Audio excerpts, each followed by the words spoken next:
Welcome to the Collecting Heroes podcast. My name is JD. I am your host, the collector of collectors, if you will. And in this show, I interview in this podcast, I interview people from around the world and talk about their massive collections and their fandom and their passion for the things that they collect. Today, I am leveling up the podcast with my new guest. His name is Lithium. He is a Nintendo collector, and he has an absolutely massive, wonderful collection located in Canada. Welcome to the show. Thank you very much for being on the show, Lithium. Thank you so much for having me on. Hey, Nintendo fans and collectors. That's like my catchphrase, so I'm going to open with that. Thank you very much. Yeah, no, I'm really happy to have you on the show. As I mentioned, you have a huge collection. I saw this through your YouTube channel, which I believe you've been running for like 12 years now. It's quite the feat for a YouTube It's channel a to be going long that. time, isn't it? Yeah, it is a long time. I don't think. When you look at a lot of channels, they go, for a few years and then they die off. You're probably in the very small percentage of YouTube channels that have managed to go for that long and amass a following. But I came across your YouTube video, which is your 2020 room tour, which was almost at 2 million views, actually. I think last checked it was over 1.9 million views. Wow. Which is crazy considering that the video actually goes for almost 4 hours. Took me a couple of watches to go through, but you have a massive Nintendo collection at your place. Tell me a little bit about your collection.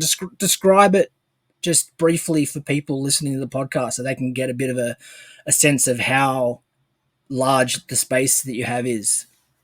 I'm really fortunate in Canada. I have a basement. My wife does not want to use the basement at all, so she gave me the entire space. Nice. So I've converted almost all of it now into the Nintendo room, which is like, I want to call it a man cave, but some people might call this like a boy den. Like, I'm not sure what you want to refer to it I as, like to but call them a fan cave, actually. I think fan cave's a great name. yeah, mine's the Bat Cave, obviously because of my Batman collection, but I think I'd probably refer to them as fan caves.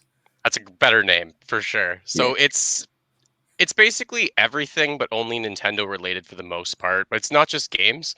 I got into the console variations, the different colors, the controllers, figurines, posters, Nintendo Power magazines, all of it.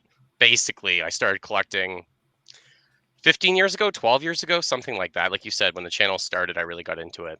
Okay. Well, I mean, that was, I guess, going to be one of my first questions to you as well. How did you get into Nintendo?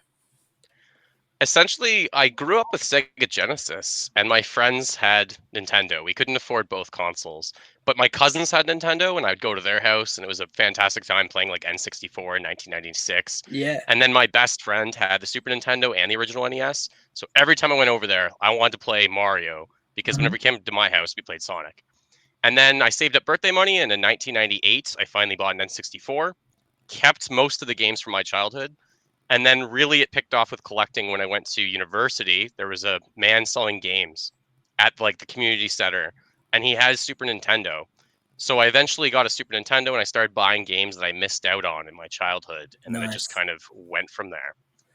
I guess that's one of the things about collecting, right? There's this nostalgia from when like when you're a child, obviously playing those games. But for you, you were able to go back and collect some of the games that you didn't get to play when you were younger that you might have seen and gone, that looks like a fantastic game. I'd love to play that. And then years later, you go back and revisit that. It's like reliving your childhood over again. Yep, and then sharing that with like my friends and family was huge too. So it just kept kind of going. And so, when would you say you went from a general collector? Because I know you said when you bought that stuff. When would you say you went from a general collector with a few things, recapturing your childhood, to essentially a super collector with the massive amount of things that you've got now? When did you sort I of think realize it was starting to become a massive passion? when I was in university, I was living on campus, but then on summers I'd have to come home. So my parents went like, "Are you opening a game store? What's the goal here?"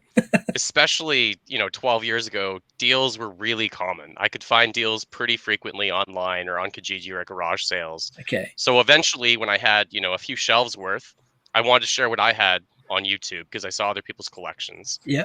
And once I started sharing like what I had, I eventually started collecting tips 101, which was like 101 videos, which Hmm. was kind of like more of a passion project just to share like how I started collecting things so inexpensive. You find a Super Nintendo with 20 games for $100. Keep what you want, sell the rest, keep it growing, keep building on a budget, basically trying to break even. So like I was able to still break even throughout all of this, which is insane that the collection's grown this big. Yeah. But I think it was like second year university, roughly 10 years ago, where it was big enough where it's like I kind of need a room dedicated to this, and the basement's the best place. So it started at my parents' basement, then we got a townhouse. So it Yeah. was in that basement. Now we have a full house, and now it's in this one. And the channel just kind of keeps perpetuating the growth. I don't necessarily want it to get any bigger, and I definitely don't want anything not in the basement. Like it goes in the basement. Yeah. Nothing on our main floor is Nintendo. I Nothing in our saw that bedrooms is in your video. Nintendo. You mentioned that actually. You said everything stays downstairs. Like there's so if someone walks into your house, they have no idea you're a Nintendo collector. Like if Nintendo was never mentioned while they were in your house, they would never know. Yeah, I mean, right now I'm wearing Nintendo gear for the podcast, so you could Yeah, tell that way. yeah. But I did have friends throughout university that we graduated, and they would come to my place for 4 or 5 years. They had no clue, didn't know about the channel, didn't know about the basement, and then finally, like, oh, like let's play some games, and they come downstairs and they go, "What? What is this? Like, you've been hiding this from me." And I'm like, "Oh yeah, like I WTF. do this. This is like my side project, my side hustle, my fun space to escape to." So if we didn't share video games in common, it never came up. But if we obviously like my best friend, we're both in video games, he's known the whole time. And your upstairs area, like, does your wife get to sort of control that space? Like, does she have her own collection of something else that she has up there? I mean, I've spoken to another, other collectors, and some of them have their partners have their own collections different to theirs. Does she have something like that? First of all, it's kind of interesting. She grew up on Nintendo, Yeah. handheld mostly. So the Pokemon games are actually almost all hers. So like the Pokemon wall that I have in the Nintendo room is mostly her stuff. Okay. So like she was into a similar thing. We're very lucky that we're both similar nationality, similar interests, similar sports interests. That's kind of why we got together so much. But That's awesome. she collects carousel horses from like Hallmark, which is like on a Christmas tree, you put a horse up on the tree that looks like it's from a carousel. So Yeah, she's yeah. got a lot of those. My dad collected hockey cards. He's got 50 or 60,000 hockey cards. And then my father-in-law collects coins. So it's kind of, we're all kind of collecting something. Would you say their collections affected yours at all or anything like that? There was no inspiration. It was just your love for Nintendo that really sparked what you're doing. Never thought of this, but my dad would take me to hockey card conventions and then they would sell Pokemon cards. So, I'm there with him for 4 or 5 hours sometimes, and he would Hmm. buy me a pack of Pokemon cards and I would stare at these same cards for like the entire time, basically. So maybe with like kind of collecting in Pokemon, that might have got me the bug. Always watching my dad with his binders of hockey cards and organizing them. I'm sure that's what kind of started it out too. Yeah, yeah, definitely. I could see how that would happen. I myself, when I was younger, I used to have basketball cards. So I collected a lot of NBA cards back in the '90s, back in especially the Jordan era. It was like the hype time. That rookie card. Yeah, I don't have one of those unfortunately, but I know that back then that was really the height of that collecting craze as far as cards went, and everything had cards. Like they had. I remember they had Ren and Stimpy cards. They've got Batman. I've still got Batman cards from the different movies as well that came out Pogs, there. everything. Yeah. Yeah, Pogs. Yeah, 100%. Like all that stuff. So yeah, I completely see how my collecting of that probably also affected my own collecting with Batman and for your wife obviously with Pokemon. It's even in the tagline, isn't it? Got to catch them all, right? Like, Yep. I yeah, usually close my videos with say like go collect them all as a nod to that as well. And my wife's been in some videos with me. We're never on camera, but she's yeah, been in a lot of Pokemon themed videos with me, which is nice to share with her. So the main floor, I designed the space. We renovated the main floor and everything, but it's yeah. very much like she loves horses. So it's more like more horses and pictures of horses up there, and like it's more Okay. her space for sure. Perfect, perfect. But yeah, I think it's funny to think that someone can come into your house and have no idea, obviously, when they walk in of your passion. other than if you were like wearing a Nintendo hat like you are now or something. There's another part of actually your collection I noticed, the Amiibos. This is something I'm not really familiar with, and I think it's great when I look at other people's collections to sort of learn about new things. Explain to me what are Amiibos, because I know that they take up a big chunk of space in your collection as well. So they're small 3 to 4 inch figurines that had an NFC chip built into them. I think it's like a near field communication chip. Yeah. Originally, they were designed to be kind of like downloadable content that's physical. So if you're playing Mario Kart, you could scan someone in and you get a different outfit basically on your character. So some games had, like Super Smash Brothers, you can save a file to that amiibo. So it fights and Ah, has stats saved onto it. So originally that was the concept, but kind of over time it just became a cool collectible that works with games, but it's not at all required anymore. So they might, in Breath of the Wild for Zelda, when you scan an amiibo, it might just give an item drop. That's not at all required to beat the game, but just kind of helps out. So okay. these are usually about 13 to 15 US dollars each. There's 300 of them or so, and there's a few more worldwide. I have all the North American ones, and there's way too many of them. There's a lot. So would you say, in that case, would you say you have over 300? If you include sealed and opened, yes. I've opened most of them on the channel as a video, and then I have the Super Smash Brothers collection of roughly 80 to 90 of them still sealed and opened because I'm a collector, so I got them twice, Yeah. which I never want to do, but it happened, so. With the things that are collected in the packet, are they? I know you mentioned it in your room collection. You have some stuff in there, and you're like, I might use this to swap for other things for my collection later. Is that what you tend to do a lot of the times with your pieces? Is that how you sort of level up your collection, so to say, like by actually swapping those things for things that you might have missed out on a release earlier? I think that's a really good idea. That's one way of doing it, especially if you can buy the item at original price. And after 5 years, 10 years, maybe it's doubled or tripled if you're Hmm. lucky. Not everything in collecting does that at No, all. it But doesn't. Nintendo items have gone up significantly in the last 3 years. Yeah. Everything's gone up, but especially certain Nintendo items. So I feel like now collecting is a lot harder to find good deals. And Hmm. if I didn't have these trade pieces, I wouldn't be getting the items now I'm missing that are worth hundreds of dollars at this point. I have most of the common stuff that I'm after. So now I need to use trade pieces to try and get those bigger items. No, I completely get that. I actually bought a Nintendo 64 console about, oof, I'm trying to remember how long ago it was now. It would have been maybe around 20, I want to say 2015 maybe, that I purchased that off eBay. And I remember that cost me, and I thought it was a bargain at the time. I think it cost me about $100. And that was for one of the ones in the translucent colors. It was the blue one. Ice Um, blue, great yeah, Ice color. Blue, Yeah. that's the one. Yeah, which I just thought looked really cool. I would love to get the gold one actually because I'm a Zelda fan myself. Mario and Zelda are my passions for Nintendo. And but when I saw the Ice Blue one, I think it was about $100, and at the time I was like, "That's a bargain." But even now, when I look at them, there, 100 would be a super bargain these days for a lot of those consoles.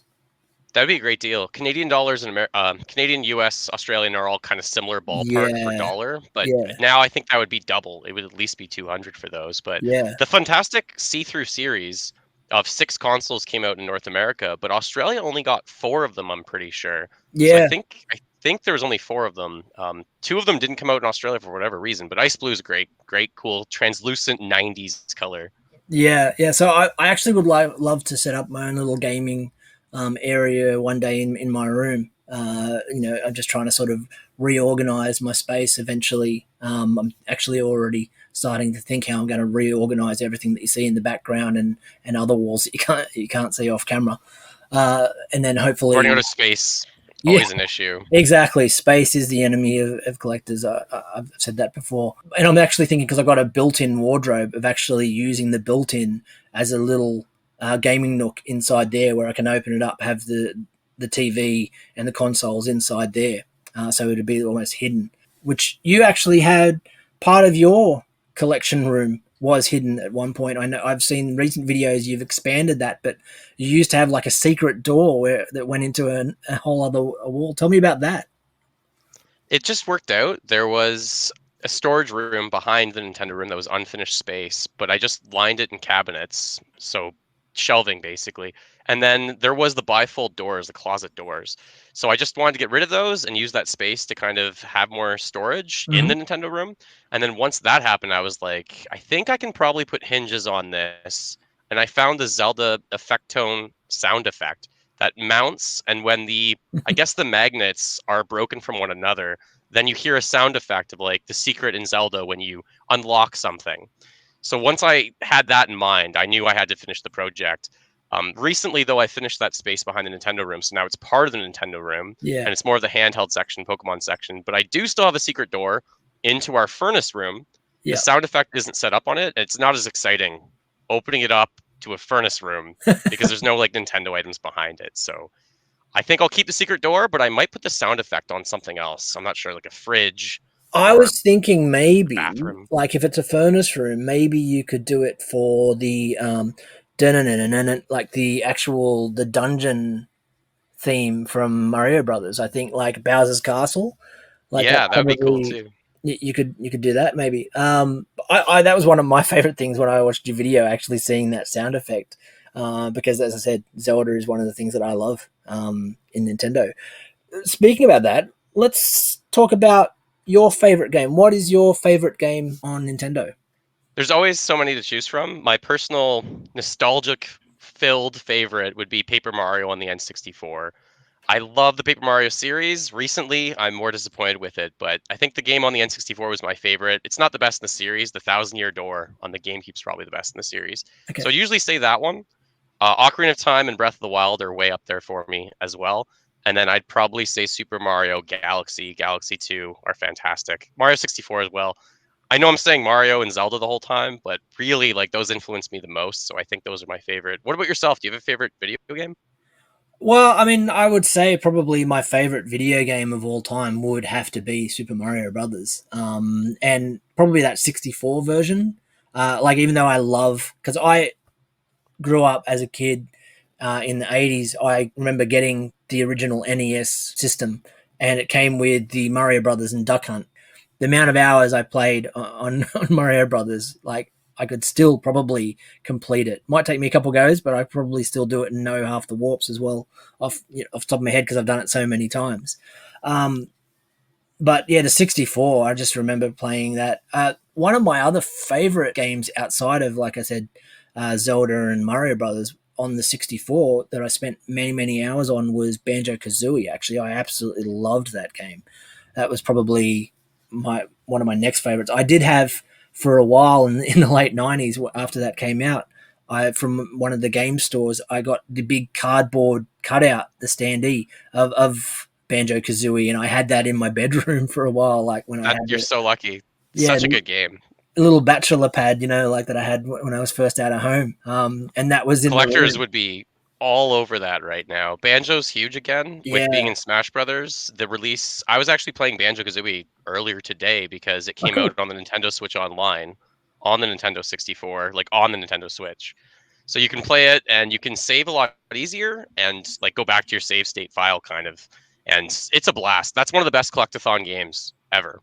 Yeah, yeah, I absolutely loved it. I have no idea what happened to that cardboard cutout these days. The display, it was probably about I think it was like almost 5 foot tall. Like it was quite big, took up quite a bit of space. Um, Worth $1,000. I don't know, hundreds of dollars now probably. but I do still have somewhere in my poster collection. I'd have to dig it out. One of the old Zelda posters. I think it's an Ocarina of Time poster as well that I picked up at the same time, which I've still got that from the '90s, and it's put away at the moment. I don't have that on display, but I do eventually. If I had more space in here, I would probably want to get that framed and put it up like in the little gaming nook. Maybe I might Yes, actually do that. Maybe I'll put it in the back of the the cupboard area. that's a really good idea. Even on the back of the door. Yeah, yeah, yeah. Um, and what about your favorite console? Because obviously you've got so many of them. What would be your favorite Nintendo console? Probably the Nintendo 64. It was the first one I had that's Nintendo, so I feel like so many people's answer is like their first system ever. It's so hard to fight with the nostalgia with Hmm. that. So I love the N64. and the GameCube as well. The GameCube's kind of a really hidden gem of game consoles. It didn't sell that well. It sold roughly 21 million.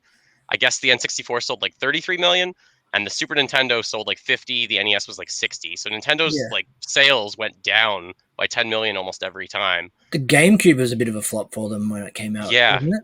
21 million wasn't very good. The Xbox was way better. The PlayStation was doing way better. But it Yeah. does have so many weird, unique, quirky games, and almost every series has a different take.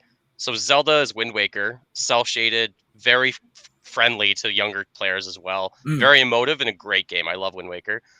Then there was even Mario with Super Mario Sunshine. So it was, you had this flood jetpack on your back, and Pikmin was different. So GameCube has a lot of really unique experiences that have not ever come out. Most of them haven't been ported, although Sunshine was ported over to the Switch recently with Mario 3D All Stars. But I really like the GameCube.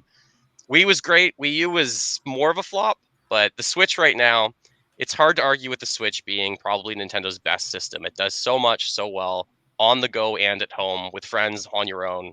Fantastic system. If I had to pick one, it'd be the N64.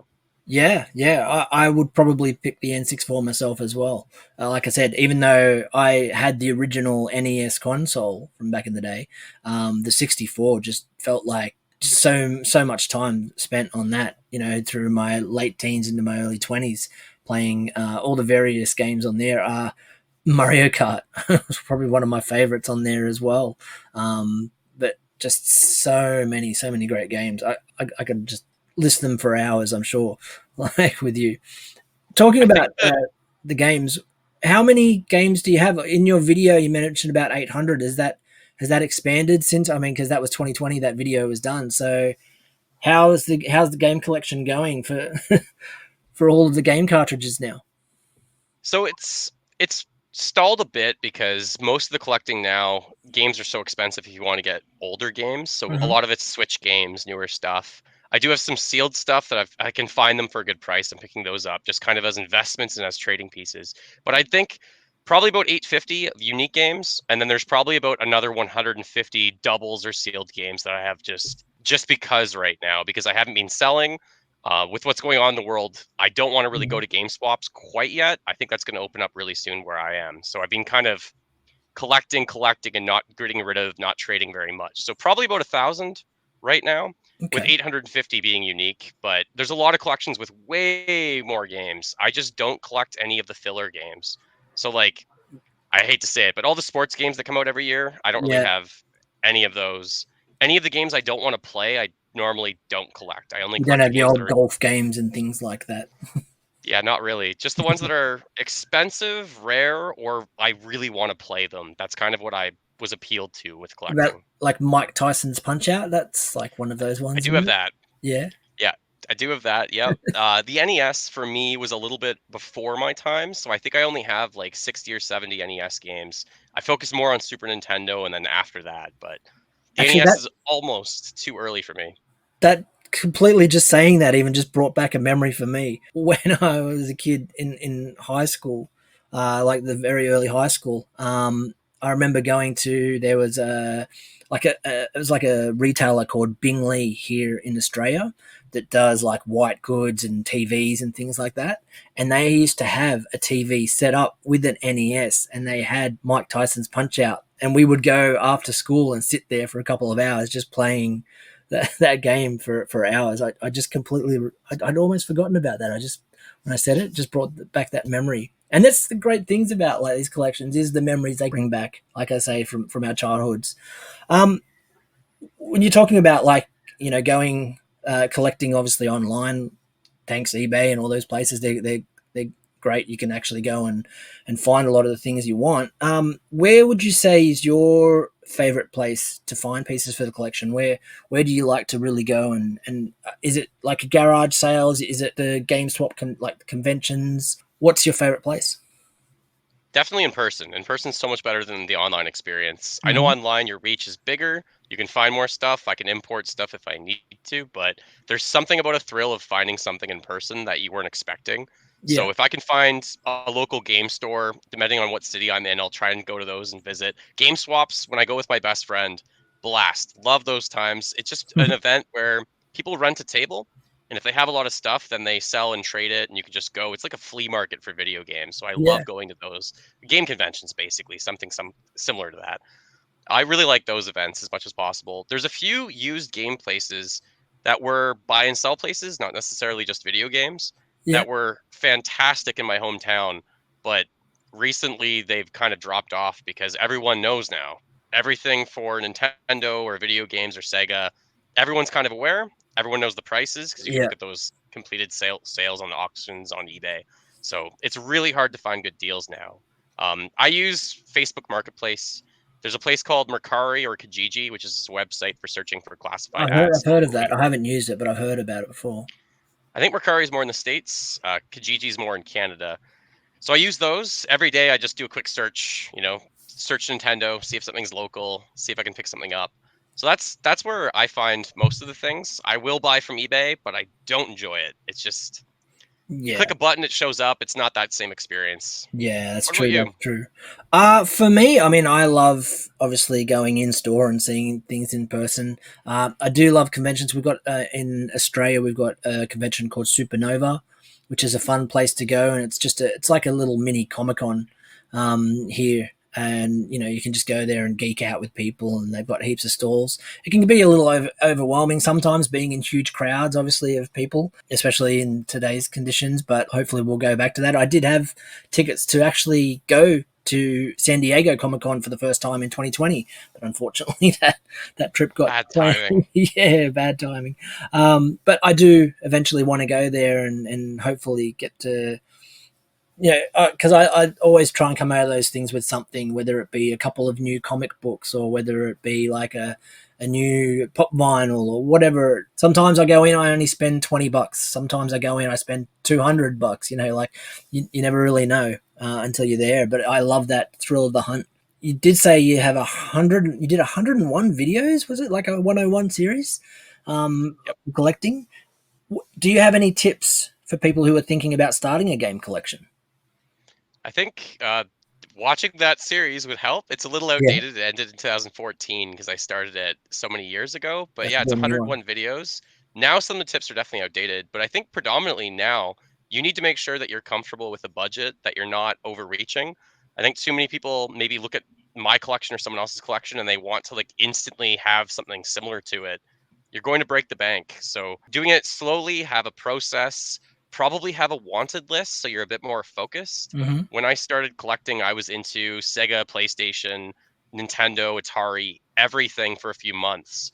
And it was way too much. And I just Mm-hmm. decided, okay, let's take a look, take a step back. What am I really passionate about?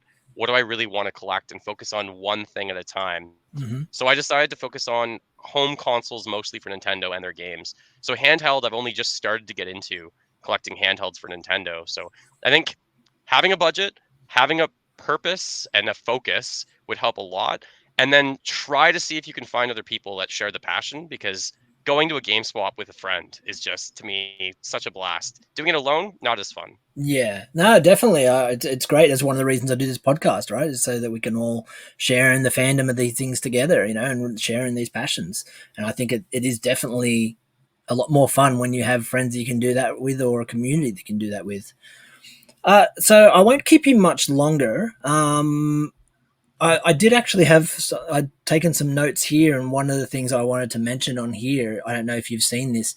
Have you ever watched the IGN video about the lie that helped grow Nintendo? I think that's something along those lines. The video title. I don't think Grow. I'm familiar with it, but I would love to hear it. It's about a guy from Sweden called Uwe Bergsten, and they've actually got in, I think it is in Sweden, they've got one of the national headquarters for all their European selling division, and it's all about the history of this guy and how he discovered Nintendo back in the day, back in the handheld, like the Game and Watch, like those tiny handheld versions.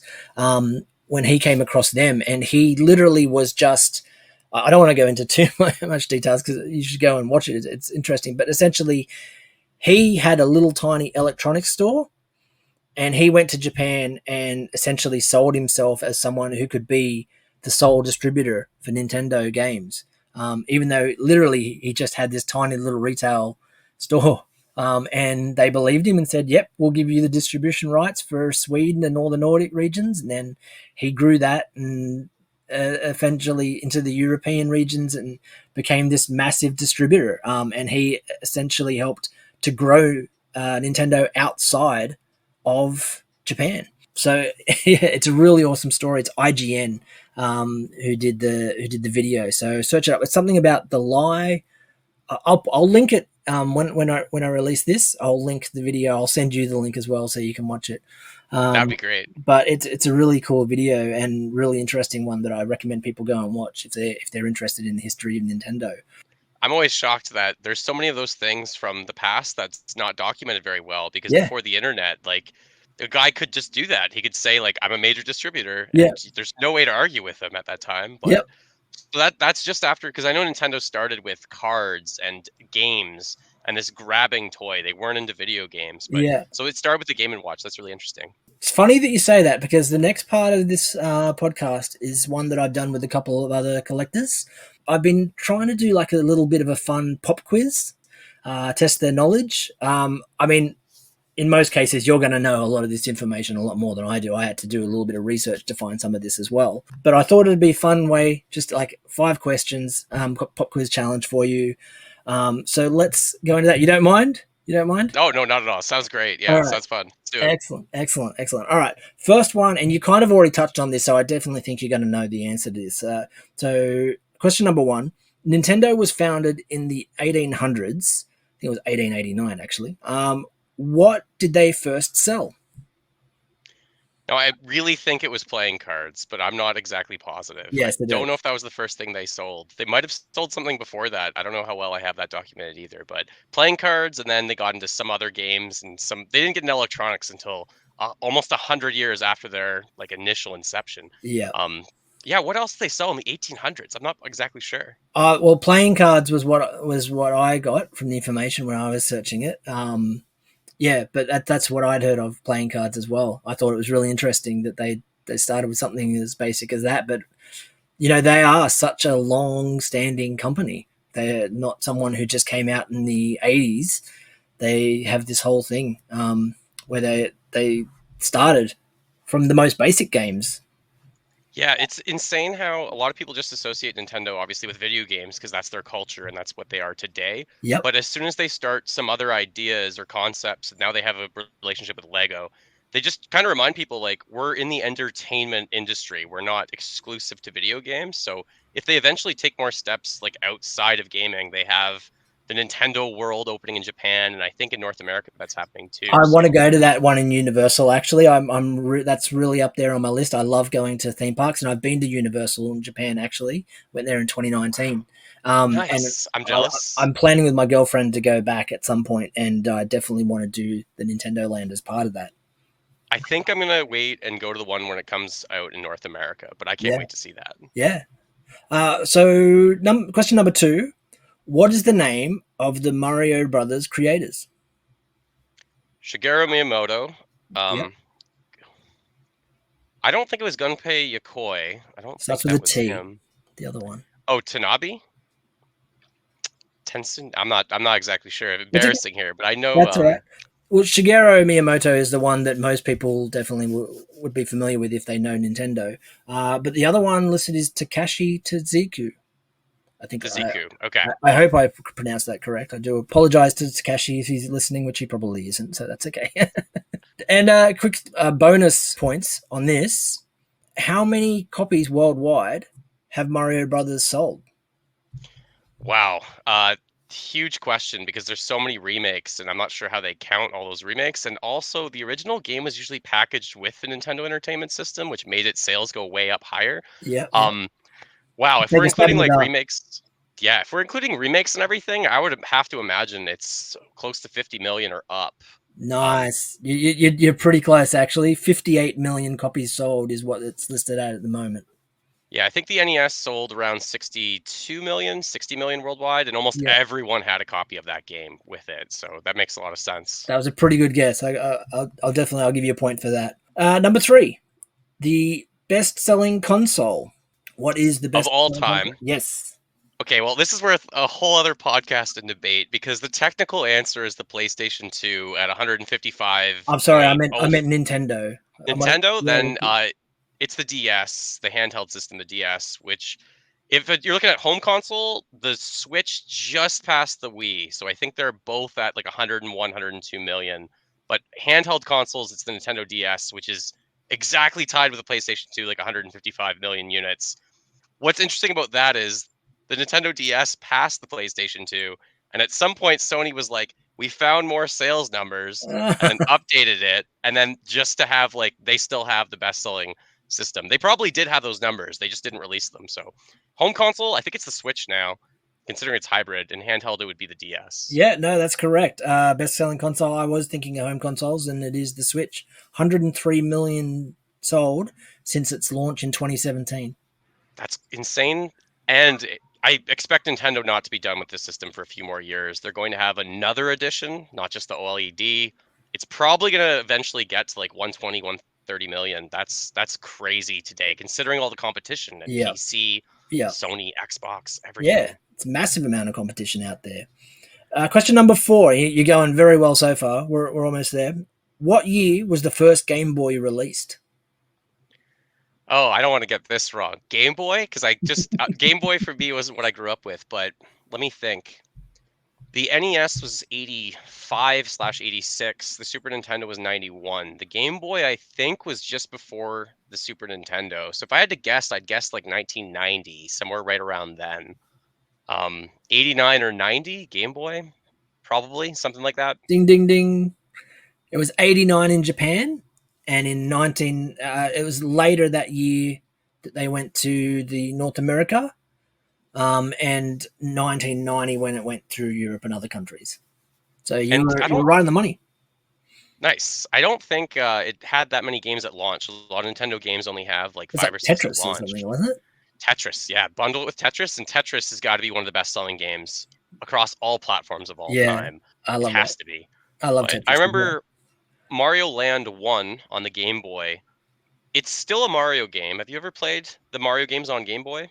No, I'll admittedly, I've probably picked up a Game Boy. I could probably count on one hand the amount of times I've actually picked up and played a Game Boy.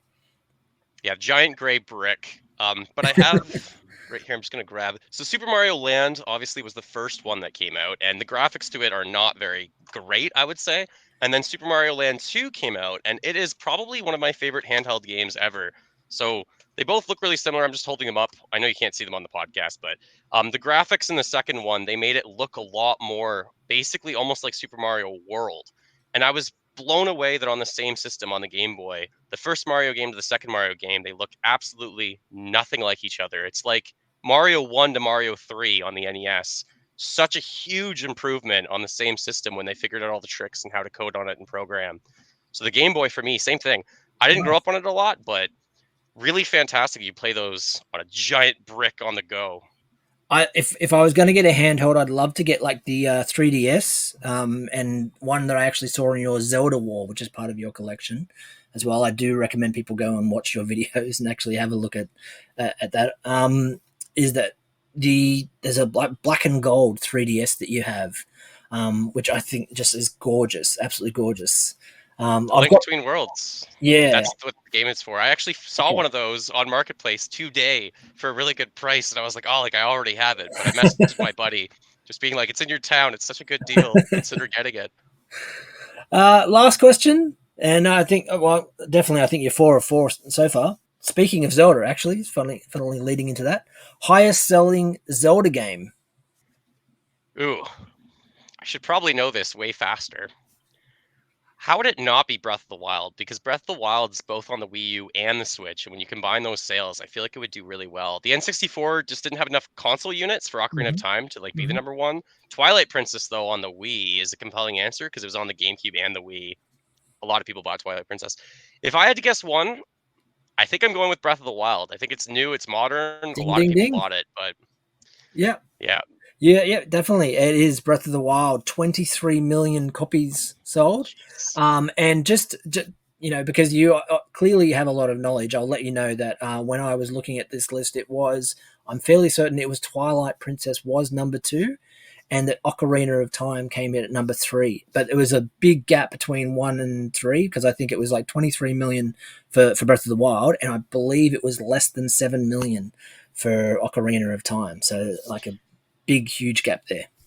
It's kind of interesting how, I guess, if there was 7 million you said for Ocarina of Time and they sold 33 million units, that's like 1 in 5 people had it the game. And it's almost the exact same thing for Breath of the Wild. It's 23 million out of 103 million. That's again like 1 in 5 people own the game. Yeah. It's kind of interesting how that maintains the same, I guess, ratio. Yeah, I love how they kept that whole gold, like I guess for the Triforce and everything like that, the gold coloring of everything. I've actually got the Wii remote, the special edition that they had for Skyward Sword.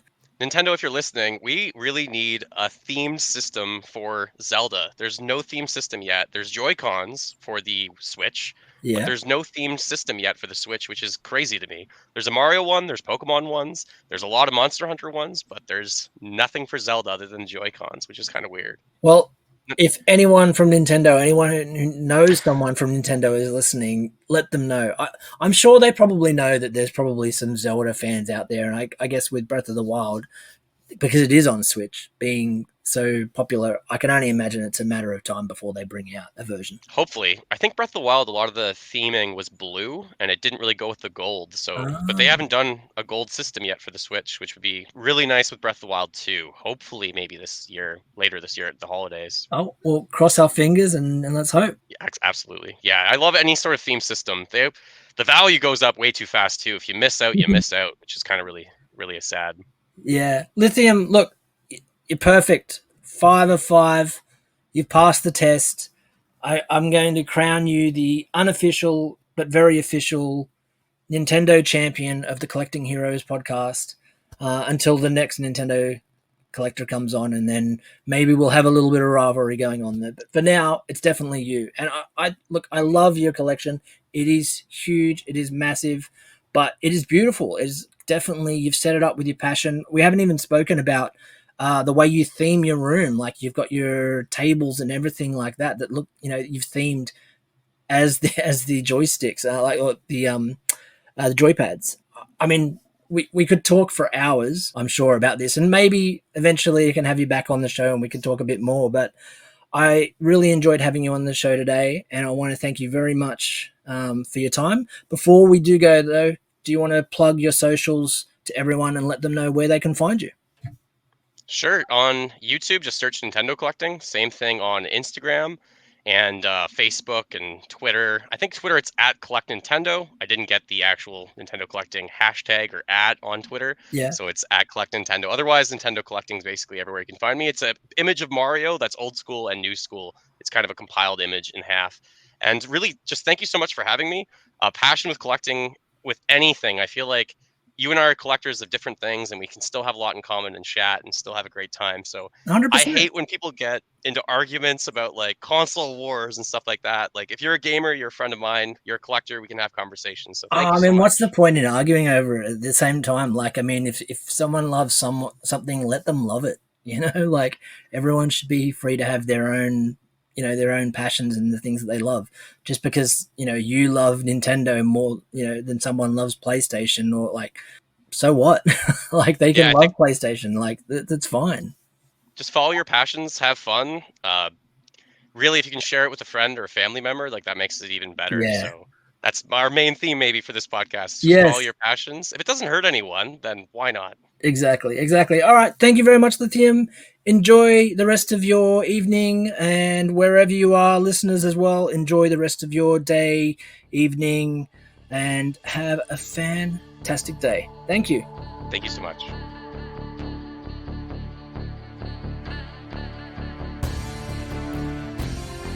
If you liked the episode, please consider following or subscribing wherever you listen to your podcasts. You can also join me on Instagram at Collecting Heroes, where you can see photos of the collections of the people that I'm talking to, as well as some of my own.